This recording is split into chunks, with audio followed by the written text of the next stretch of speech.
Hello friends, നമസ്കാരം. പലപ്പോഴും നമ്മുടെ നാട്ടിൽ ഏറ്റവും കൂടുതൽ തെറ്റിദ്ധാരണ പരത്തുന്ന ഒരു നട്ട്സ് വിഭാഗത്തിൽപ്പെട്ട ഒന്നാണ് ബദാം. കാരണം ബദാം കഴിച്ചു കഴിഞ്ഞാൽ കൊളസ്ട്രോൾ അമിതമായിട്ട് നമ്മുടെ ശരീരത്തിൽ കൂടുമോ, അമിതവണ്ണം ഉണ്ടാകുമോ, അതുപോലെ തന്നെ പ്രമേഹ രോഗം കൺട്രോളിൽ നിർത്താനായിട്ട് സാധിക്കാത്ത രീതിയിലേക്ക് വരുമോ, ഫാറ്റി ലിവർ ഉണ്ടാകുമോ മുതലായിട്ടുള്ള രീതിയിൽ, അല്ലെങ്കിൽ ഹൃദയ സംബന്ധമായിട്ടുള്ള രോഗങ്ങൾ ഉണ്ടാകുമോ എന്നുള്ള രീതിയിലുള്ള ഒരുപാട് ചോദ്യങ്ങൾ നമ്മുടെ മുന്നിൽ നിൽക്കുന്നുണ്ട്. ഒരുപാട് പേർക്കും ഇത്തരത്തിലുള്ള സംശയങ്ങളും കാണും. അതുപോലെ തന്നെ ഇത് കൃത്യമായിട്ട് കഴിക്കേണ്ട രീതി എങ്ങനെയാണ്, ഇത് പാലിൽ കുതിർത്ത് കഴിക്കണോ അതോ വെള്ളത്തിലിട്ട് വെച്ചിട്ട് രാവിലെ തൊലി കളഞ്ഞ് കഴിക്കണോ മുതലായിട്ടുള്ള ഒട്ടനവധി സംശയങ്ങൾ നമ്മുടെ ചുറ്റുമുള്ള ഒരുപാട് പേർക്കും ഉണ്ടാകാറുള്ള ഒന്നുകൂടിയാണ് ഈ പറയുന്ന ആൽമണ്ട് അല്ലെങ്കിൽ ബദാം എന്ന് പറയുന്നത്. ഈ ബദാമിൻ്റെ ആരോഗ്യ ഗുണങ്ങളെ പറ്റി പറയുമ്പോൾ പലപ്പോഴും ഞാൻ ആളുകളോട് പറയാറുണ്ട്, ബദാം എന്ന് പറയുന്നത് എപ്പോഴും വളരെ എക്സ്പെൻസീവ് ആയിട്ടുള്ള, അതായത് കിലോ ഏകദേശം 900 രൂപ മുതൽ അതിന് മുകളിലേക്ക് ഒരു മീഡിയം ക്വാളിറ്റിയൊക്കെ വേണമെങ്കിൽ ഒരു 1300 രൂപയെങ്കിലും കിലോയ്ക്ക് ആകുന്നതാണ്. അപ്പോൾ പലരും പറയും അത്രയും പൈസ കൊടുത്ത് വാങ്ങാനില്ല എന്ന് പറഞ്ഞു കഴിഞ്ഞാൽ അവരോട് ഞാൻ പറയുന്നത്, നമ്മളിപ്പോൾ 1 കിലോ വാങ്ങണമെന്നില്ല. നമ്മളിപ്പോൾ ഏകദേശം ഒരു 100 ഗ്രാം അത്യാവശ്യം മീഡിയം ക്വാളിറ്റിയുള്ള 1300 രൂപയുടേത് നമ്മൾ വാങ്ങുകയാണെങ്കിൽ 100 ഗ്രാം വാങ്ങിക്കഴിഞ്ഞാൽ തന്നെ നമുക്ക് ഏകദേശം വീട്ടിൽ ഒരു ആഴ്ചയിൽ 1-2 ഒക്കെ വെച്ചിട്ട് നമുക്ക് എല്ലാവർക്കും കഴിക്കാൻ പറ്റുന്ന ചെറിയൊരു അളവിൽ 130 രൂപയ്ക്കൊക്കെ നമുക്ക് കിട്ടും. അപ്പോൾ ആ ഒരു രീതിയിൽ കഴിക്കാം. ഇല്ലെങ്കിൽ ഇതേപോലുള്ള ഗുണങ്ങളൊക്കെ തന്നെ അത്യാവശ്യം നമുക്ക് നമ്മുടെ നാട്ടിൽ കിട്ടുന്ന കപ്പലണ്ടിയിൽ കിട്ടുന്നുമുണ്ട്. അപ്പോൾ ആ ഒരു രീതിയിലും കഴിക്കാം. എന്നിരുന്നാലും ബദാം നമ്മുടെ നാട്ടിലുള്ള ഒട്ടനവധി ആളുകളും കഴിക്കാൻ വളരെ ഇഷ്ടപ്പെടുന്ന ഒരു നട്ട്സ് വിഭാഗത്തിൽപ്പെട്ട ഒന്നാണ്. ഇതിന് ഒട്ടനവധി പ്രത്യേകതകളുണ്ട്. അതായത് നമ്മുടെ ശരീരത്തിൻ്റെ അകത്തുള്ള കൊളസ്ട്രോൾ അമിതമായിട്ട് ഉയർത്തുന്ന ഒന്നാണ് എന്നുള്ളൊരു അഭിപ്രായം എനിക്കില്ല. പൊതുവേ നമ്മൾ ഇതിൻ്റെ ന്യൂട്രീഷണൽ ബെനിഫിറ്റ് എടുത്തു കഴിഞ്ഞാൽ നമുക്ക് കിട്ടുന്ന ഒരു കാര്യം എന്ന് പറഞ്ഞാൽ ഇത് കൊളസ്ട്രോൾ ഫ്രീ ആയിട്ടുള്ള, അതായത് അമിതമായിട്ട് കൊളസ്ട്രോൾ ഉയർത്താത്തതും ഗ്ലൂട്ടൻ ഫ്രീ ആയിട്ടുള്ളതും അത്യാവശ്യം ഫൈബർ കിട്ടുന്നതും സോഡിയം ഫ്രീ ആയിട്ടുള്ളതും കൂടിയായ ഒന്നാണ്. അതുപോലെ തന്നെ 14.2 ഗ്രാം കാർബോഹൈഡ്രേറ്റ് നമുക്ക് കിട്ടുന്നുണ്ട്. അതുപോലെ തന്നെ ചെറിയ അളവിൽ ഫാറ്റ് കണ്ടൻറ്റും പ്രോട്ടീൻ കണ്ടൻറ്റും നമുക്ക് കിട്ടുന്നുണ്ട്. അത് ഏകദേശം നമ്മൾ 28.35 ഗ്രാം എന്ന് പറയുന്ന 1 ഔൺസ് അളവിൽ നമ്മൾ കഴിക്കുമ്പോഴാണ് ഈ പറയുന്ന ഗുണങ്ങൾ നമുക്ക് കിട്ടുന്നത്.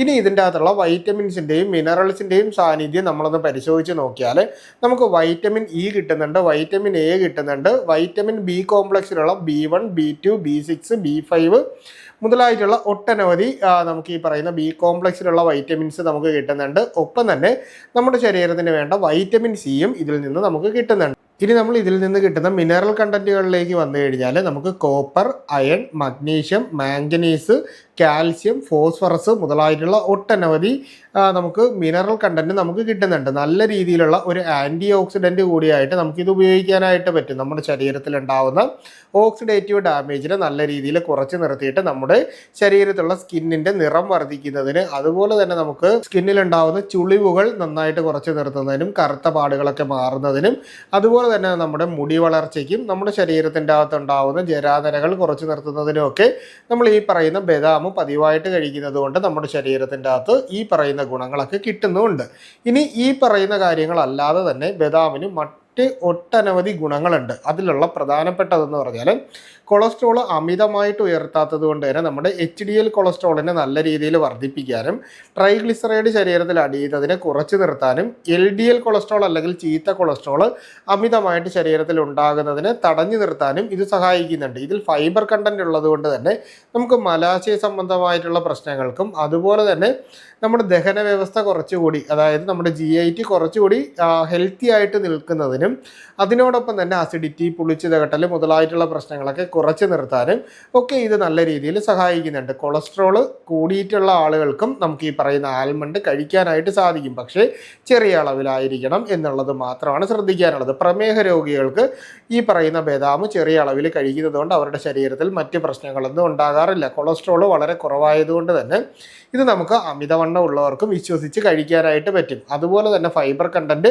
അത്യാവശ്യം കിട്ടുന്നത് കൊണ്ട് നമുക്ക് ഒരുപാട് സമയം വിശപ്പ് പിടിച്ചു നിർത്താനായിട്ട് സഹായിക്കും. ഇൻസ്റ്റൻ്റ് ആയിട്ട് നമ്മുടെ ശരീരത്തിൻ്റെ അകത്ത് ഒരു എനർജി കിട്ടുന്നതിന് വേണ്ടിയിട്ട് ഈ പറയുന്ന ആൽമണ്ട് സഹായിക്കുന്നുണ്ട്. പലപ്പോഴും ഓഫീസിലൊക്കെ പോകുന്ന സമയത്ത് നമുക്കൊരു 11 മണിയൊക്കെ ആകുമ്പോൾ ഒരു 4-5 ആൽമണ്ട് എടുത്ത് കഴിക്കുന്നത് എപ്പോഴും നല്ലതാണ്. പെട്ടെന്ന് നല്ല രീതിയിലുള്ള ഒരു ഊർജ്ജോൽപാദനം നടക്കാനും അമിതമായിട്ടുള്ള വിശപ്പ് കുറച്ച് നിർത്താനും സഹായിക്കും. ഇനി കൊളസ്ട്രോൾ അമിതമായിട്ട് ഉയർത്താത്തത് കൊണ്ട് തന്നെ പലപ്പോഴും ഹൃദയത്തിൻ്റെ ആരോഗ്യത്തിന് ഇത് വളരെ നല്ലതാണ്. അതുപോലെ തന്നെ നമ്മുടെ ബ്ലഡ് വെസൽസിൻ്റെ ഹെൽത്ത് ഇംപ്രൂവ് ചെയ്യുന്നതിനും ഈ പറയുന്ന കൊളസ്ട്രോൾ കൂടുതലായിട്ട് രക്തക്കുഴലുകളിൽ അടിയാതിരിക്കുന്നതിനും ഇത് വളരെയേറെ സഹായിക്കുന്നുണ്ട്. അതുപോലെ തന്നെ BP ഉണ്ടാകാനുള്ള റിസ്ക് ഫാക്ടർ നമ്മുടെ ശരീരത്തിൻ്റെ അകത്ത് നല്ല രീതിയിൽ കുറച്ച് നിർത്താനും ഈ പറയുന്ന ആൽമണ്ടിന് സഹായിക്കുന്നുണ്ട്. ഇനി ഈ ബദാം തന്നെ നമുക്ക് പല രീതിയിൽ കഴിക്കാനായിട്ട് പറ്റും. ഇപ്പോൾ ബദാമിൻ്റെ ഓയിലായിട്ട് വാങ്ങാൻ കിട്ടും, പലപ്പോഴും ബദാം ചേർന്നിട്ടുള്ള ഹെൽത്ത് മിക്സുകളായിട്ട് നമുക്ക് വാങ്ങാൻ കിട്ടും, ബദാം ഡയറക്റ്റ് ആയിട്ട് കഴിക്കാനും കിട്ടും. പലപ്പോഴും നമ്മുടെ നാട്ടിൽ സംഭവിക്കുന്ന ഒരു പ്രധാനപ്പെട്ട തെറ്റ് എന്ന് പറഞ്ഞു കഴിഞ്ഞാൽ നമ്മൾ ഒന്നുകിൽ രാവിലെ ആയിരിക്കും നമ്മൾ ബദാം കഴിക്കുന്നത്, ഇല്ലെങ്കിൽ രാത്രി സമയത്ത് നമ്മൾ ബദാം കഴിക്കുന്ന ഒരു രീതിയാണ് പലപ്പോഴും കണ്ടിട്ടുള്ളത്. ഇതിലുള്ള തെറ്റെന്ന് പറഞ്ഞു കഴിഞ്ഞാൽ ബദാം നമ്മൾ കഴിക്കുന്നുണ്ടെങ്കിൽ ഒന്നുകിൽ നമ്മളൊരു 11 മണി, അതായത് ഒരു ഇൻ ബിറ്റ്വീൻ 2 മീൽസിൻ്റെ ഇടയിലുള്ള സമയത്ത് വേണം നമ്മളിത് കഴിക്കാനുള്ളത്. അതായത് ഒരു 11 മണിക്കോ വൈകുന്നേരം ഒരു 6 മണിയൊക്കെ ആകുമ്പോഴോ നമ്മൾ ഈ ബദാം കഴിക്കുന്നതാണ് നമ്മുടെ ശരീരത്തിന് ഏറ്റവും നല്ലത്. അതുപോലെ തന്നെ ഇതിൻ്റെ അകത്തുള്ള മറ്റൊരു തെറ്റ് നമ്മുടെ നാട്ടിൽ സംഭവിക്കുന്നതെന്ന് പറഞ്ഞാൽ, അതായത് പലപ്പോഴും ഇവരിത് വൈകുന്നേരത്ത് കുതിർത്ത് നമ്മൾ വെള്ളത്തിലിട്ട് വെച്ചതിന് ശേഷം പലപ്പോഴും ഇതിനെ രാവിലെ എടുത്ത് ഇതിൻ്റെ തൊലി കളഞ്ഞിട്ട് ആയിരിക്കും കഴിക്കുന്നത്. ചിലരെന്ന് പറഞ്ഞാൽ ഇതിനെ പാലിലിട്ട് വെച്ചിട്ടായാലും രാവിലെ എടുത്തിട്ട് നമ്മൾ ഇതിൻ്റെ തൊലി കളഞ്ഞിട്ട് ഇതിനെ നമ്മൾ കഴിക്കുന്ന ഒരു രീതിയിൽ, കുട്ടികൾക്കൊക്കെ നമ്മൾ ഇപ്പോൾ കുറുക്കിലോ എന്തെങ്കിലുമൊക്കെ മിക്സ് ചെയ്തിട്ട് അടിച്ച് നമ്മൾ മിക്സിയിൽ അരച്ച് കൊടുക്കുകയാണെങ്കിൽ പോലും പലപ്പോഴും ഈ തൊലി എടുത്ത് കളയും. പക്ഷേ സത്യത്തിൽ നമ്മൾ മനസ്സിലാക്കാനുള്ളൊരു കാര്യം, ആൽമണ്ടിൻ്റെ തൊലിയുടെയും അതുപോലെ തന്നെ നട്ട്സിൻ്റെയും ഇടയിലുള്ള ഭാഗത്താണ് ഏറ്റവും കൂടുതൽ വൈറ്റമിൻസും മിനറൽസും ആൻറ്റി ഓക്സിഡൻസും ഉള്ളത്. അപ്പോൾ അതുകൊണ്ട് തന്നെ ഈ ഒരു ഭാഗം നമ്മൾ എടുത്ത് കളഞ്ഞിട്ടാണ് നമ്മൾ കഴിക്കുന്നത് എന്നുണ്ടെങ്കിൽ പലപ്പോഴും നമുക്കിതിൻ്റെ യഥാർത്ഥ ഗുണങ്ങൾ ലഭിക്കാതിരിക്കുന്നതിനാണ് സാധ്യത കൂടുതൽ. അപ്പോൾ ഈ പറയുന്ന രീതിയിൽ നമ്മൾ കഴിക്കരുത്. ഇനി അങ്ങനെ നമ്മളിപ്പോൾ എടുത്തിട്ട് പൊതുവേ ബദാം കഴിക്കുകയാണെങ്കിൽ നമ്മൾ ഇൻ ബിറ്റ്വീൻ മീൽസിന് ഇടയിലുള്ള സമയത്ത് വേണം കഴിക്കുന്നത്. ഇനി ബദാം മാത്രമായിട്ട് തന്നെ നമ്മൾ ഒരു ദിവസം കഴിക്കുകയാണെങ്കിൽ നമുക്ക് ഏകദേശം 1 ഔൺസ് 28.35 ഗ്രാമാണ് നമുക്ക് കഴിക്കാൻ പറ്റുന്നത്. അതായത് നമ്മുടെ കയ്യിൽ എടുക്കുമ്പോൾ ഏകദേശം ഒരു പിടി നട്ട്സ് എന്നുള്ള നിലയിലാണ് എടുക്കാനുള്ളത്. ഇതിപ്പോൾ നമുക്ക് ബദാം മാത്രമായിട്ട് കഴിക്കാം, അല്ലെങ്കിൽ മിക്സഡ് നട്ട്സും അതുപോലെ തന്നെ അതിൻ്റെ അകത്തേക്ക് ചില സീഡ് വർഗ്ഗങ്ങളായിട്ടുള്ള പംകിൻ സീഡോ ചിയ സീഡോ ഫ്ലാക്സ് സീഡോ ഒക്കെ നമുക്ക് ഇതിൻ്റെ അകത്തേക്ക് ഇട്ടിട്ട് വേണമെങ്കിൽ നമുക്ക് കഴിക്കാനായിട്ട് പറ്റും. എപ്പോഴും ഇത് ഫ്രൈ ചെയ്തിട്ടുള്ളതോ അല്ലെങ്കിൽ നമ്മൾ ഏതെങ്കിലും തരത്തിൽ എണ്ണയിൽ പൊരിച്ചെടുത്തിട്ടുള്ളതോ ഫ്ലേവേർഡ് ആയിട്ടുള്ളത് നമ്മൾ കഴിക്കുകയാണ് എന്നുണ്ടെങ്കിൽ നമുക്ക് അസിഡിറ്റിയും മറ്റ് പ്രശ്നങ്ങൾ, അതായത് BP കൂടാനും നമുക്ക് വയറിടിച്ചിൽ പോലുള്ള പ്രശ്നങ്ങളൊക്കെ വരാനും ഒക്കെയുള്ള സാധ്യത. അതായത് നമ്മൾ ഒരിക്കലും പ്രോസസ്സ് ചെയ്തിട്ടുള്ള ഈ ആൽമണ്ട് നമ്മൾ വാങ്ങി കഴിക്കരുത്. നമ്മൾ എപ്പോഴും റോ ആയിട്ടുള്ള അല്ലെങ്കിൽ ഫ്രഷ് ആയിട്ടുള്ള ആൽമണ്ട് വാങ്ങിയിട്ട് കുതിർത്തിട്ട് കഴിക്കുകയാണെങ്കിൽ അത് നമ്മുടെ ശരീരത്തിൻ്റെ അകത്ത് ഊർജ്ജവും ഉന്മേഷവും ഒക്കെ നല്ല രീതിയിൽ കൊണ്ടുവരാനും നമ്മുടെ ആരോഗ്യം മെച്ചപ്പെടുത്തുന്നതിന് വേണ്ടിയിട്ട് സഹായിക്കുന്നുണ്ട്.